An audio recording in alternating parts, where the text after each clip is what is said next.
Hello, my name is Jieun Kiaer, and I'm going to talk today about how teachers' roles and competencies evolving with the rise of AI. Um, the arrival of AI in classrooms is reshaping the teaching profession overall, and media narratives often frame AI as a potential replacement for teachers. But this overlooks a central truth. The AI does not eliminate the need for teachers. Rather, it transforms their work in very much profound ways. Can you next slide, please?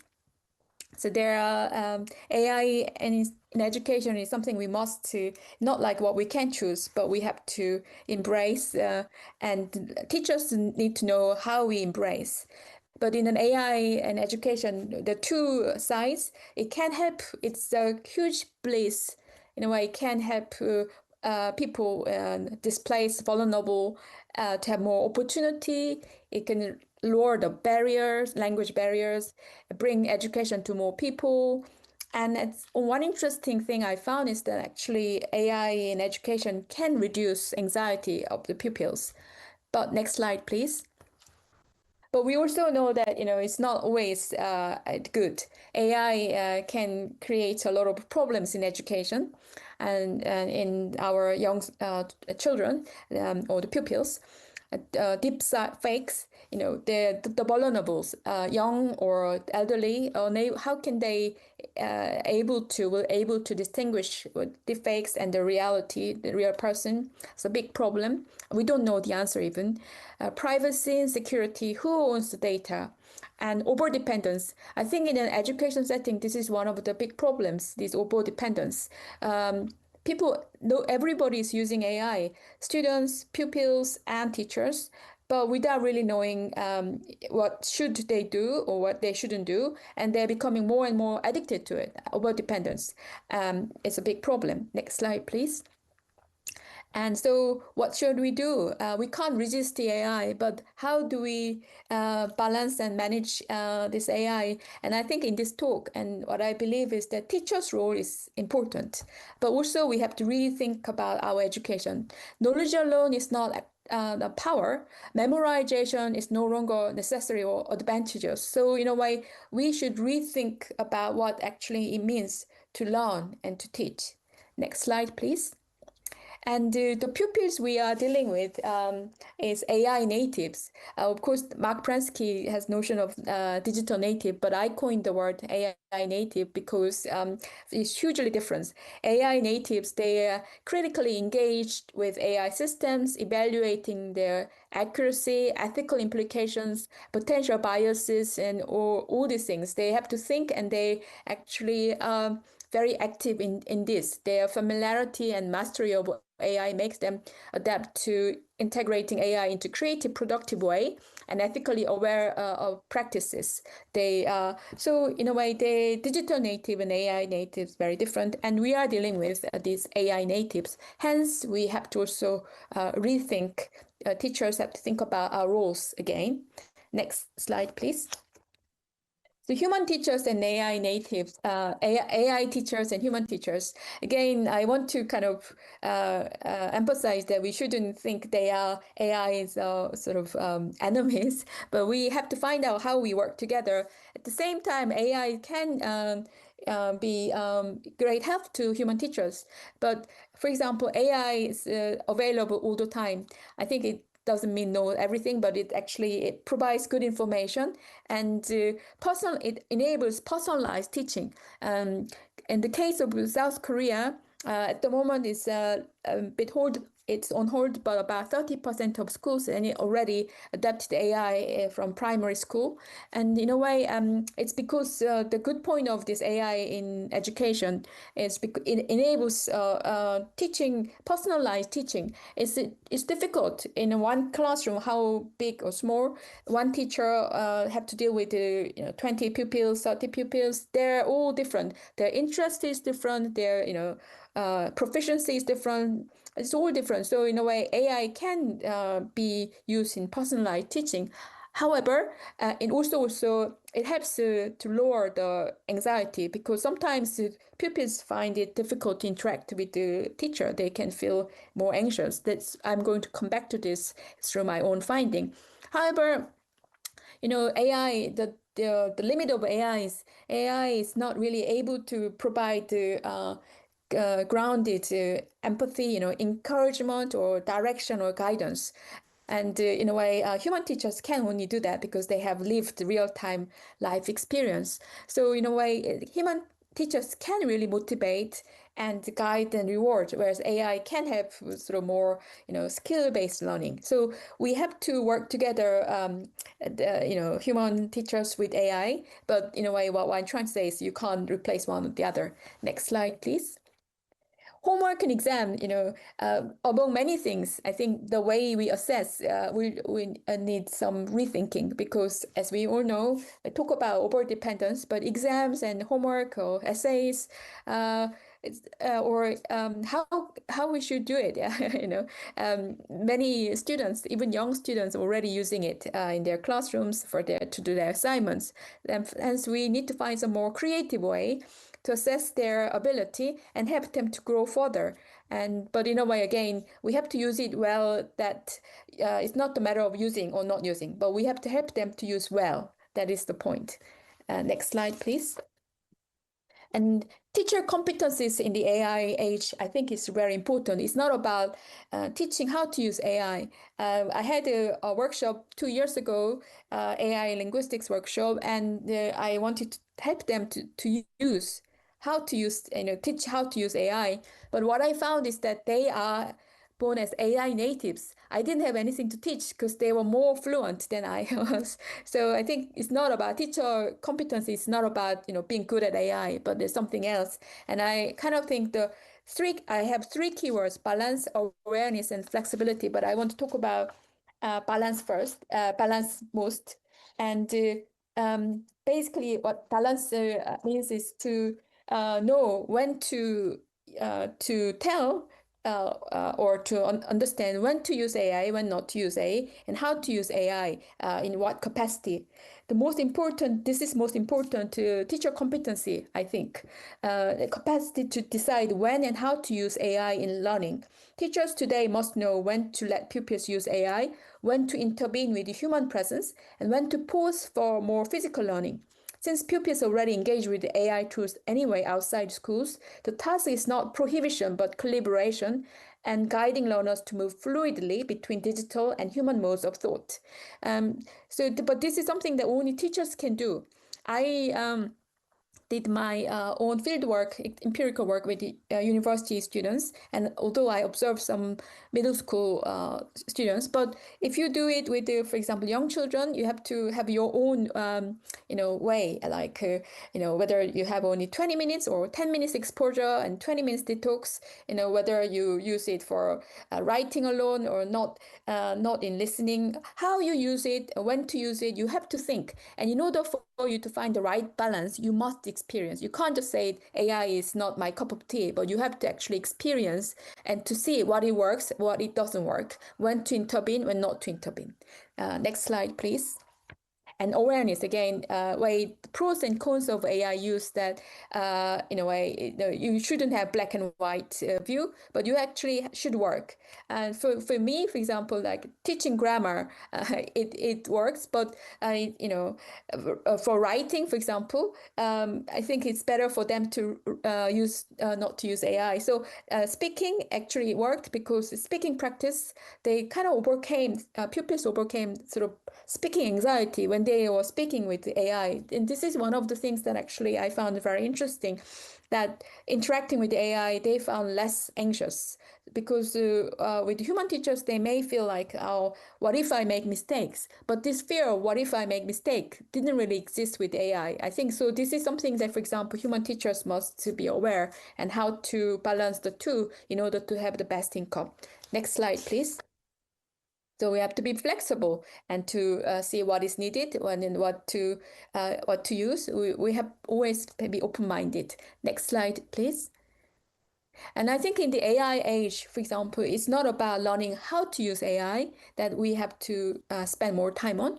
But I think in this AI time, there are pupils who are more kind of, AI vulnerable, and some people are very advanced. But actually, within the using AI and VR, it's quite hard to control what they are doing. No teacher can see what you're doing. Every different pupil are doing different things with their own AI in their own VR. But in a way, I think this is what is more important. Therefore, the role of teacher is to the notion of care, to care individuals' needs and more emotional support. And social emotional learning, I think, is more than ever important than ever. Next slide, please. And just, but again, like human teachers in AI, it's not kind of replaceable. Human teachers are not replaceable because, human affection is basically non-autonomous. You can't, simply speaking, pupils cannot be encouraged by AI, even if AI say, well done. Pupils not really encouraged by it. But if human teacher comes and gives guidance, and some encouragement, they are really encouraged, and also they actually trust, they really think this works. Human teachers have authority, and whereas AI teachers don't. So I think we have to really the balance with, well, understanding, remembering the human teachers has this aspect. Next slide, please. Teacher well-being really matters because what is not quite right is to give teacher more burden, like do everything what you do, but on top of everything you have to do AI teaching. I think this is not quite right. In the case of South Korea, it works because in the case of South Korea, AI integration is sustainable largely because professional development is recognized as part of teachers' official workload. In another word, their AI training is compensated. So it's not like you have to do extra work, but training in AI learning is also part of their work. So they are compensated properly. And I think that is very important. And learner well-being is also important. Both learners and teachers in these new situations, we are all kind of feeling a bit lost what to do. So understanding that shifting into AI learning is not easy. I think this is very important to understand the hurdles, both teachers and learners. Next slide, please. And this is what I did with my students while we're using AI in classrooms, sort of AI detox. So, if you're kind of interacting with AI all the time, I found that it's important that you have a proper pose and for them to be able to engage in the physical world. Particularly, I think it's important for young children that you don't just rely on AI, whatever how brilliant AI it is. If they kind of only within the AI environment, it's not healthy. So for me, like I had this the drawing workshop as a sort of detox, but I think human teachers will know what works, which group, when, and so on. But when this image shows that when first to AI LLM, ChatGPT was released a few years ago, they thought this wow, there was a wow moment, but soon they became bored. So again, human teachers important. Next slide, please. So, they kind of felt afterwards, the emotional study, first time, wow moment, but then soon, if you just give AI and if without human teachers, then they become bored. So we need to have the right balance, but also the importance of detoxing. For example, like 40 minutes, 10 minutes, or young children will be different. So case by case, pupil by pupil, subject by subject, human teachers really recognize, how to make good intervention plan. Next slide, please. And as I said, this anxiety was something I found interesting because, human AI teachers, they can be bored. And so,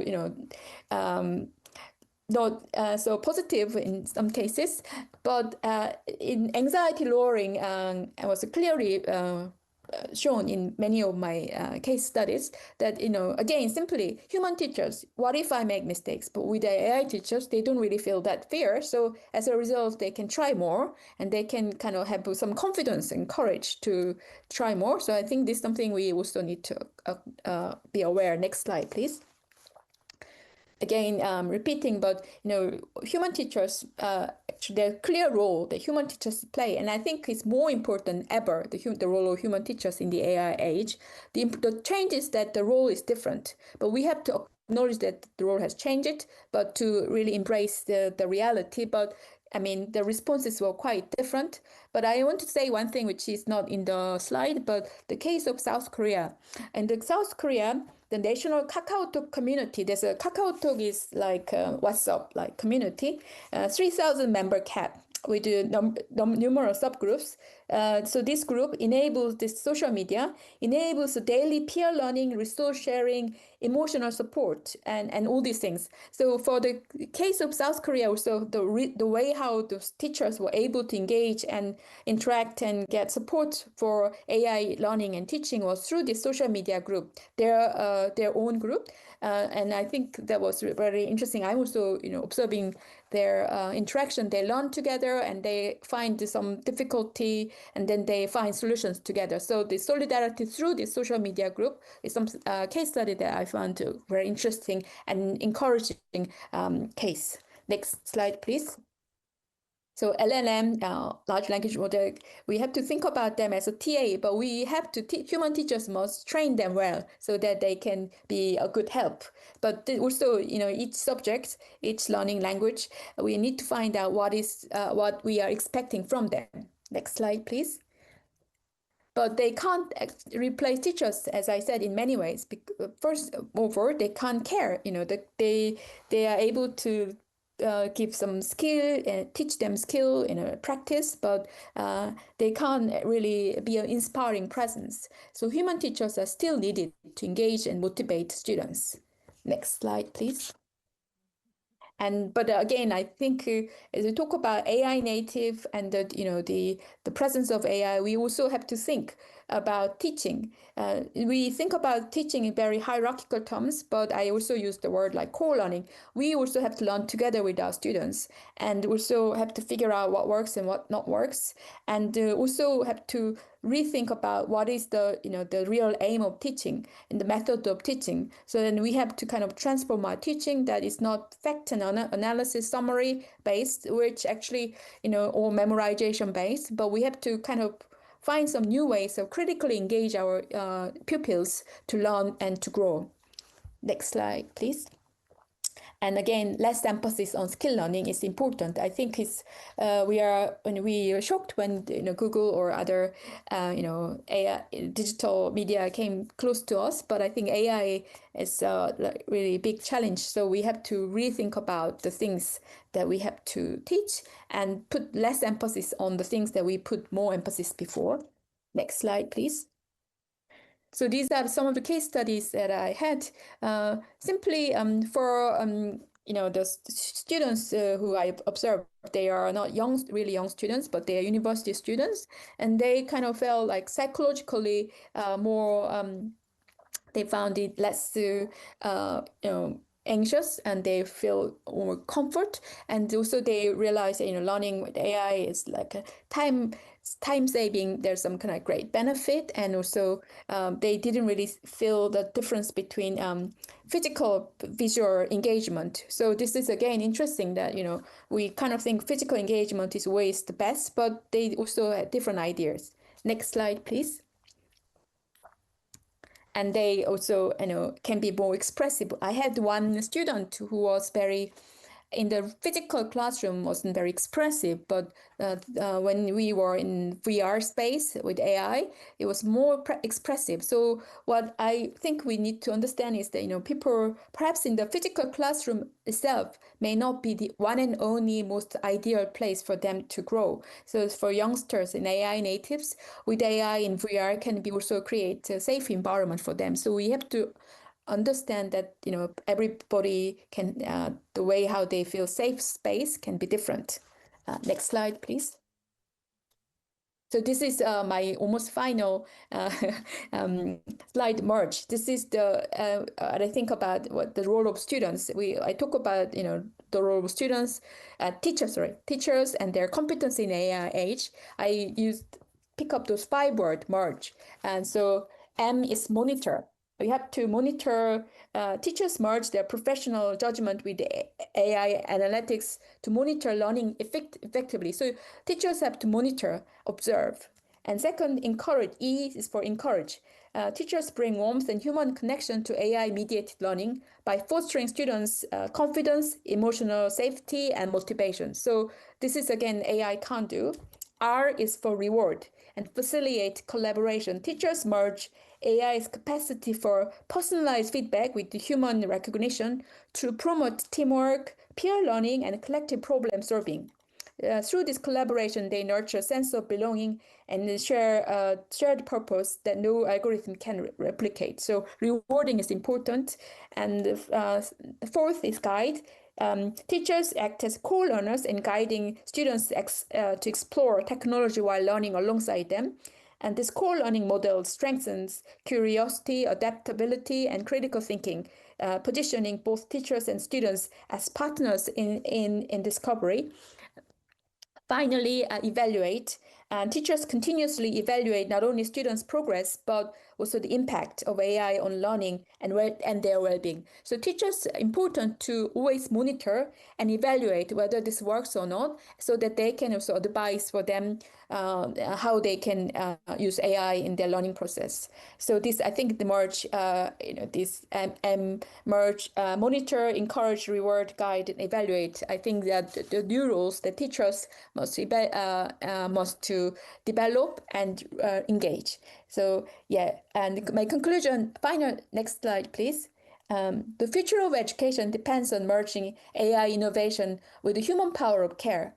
And technology should enhance, not replace, the relational aspects of teaching. So, and I think the future is how we work together, human teachers, AI, together well to help them, our pupils, to do better in this AI age.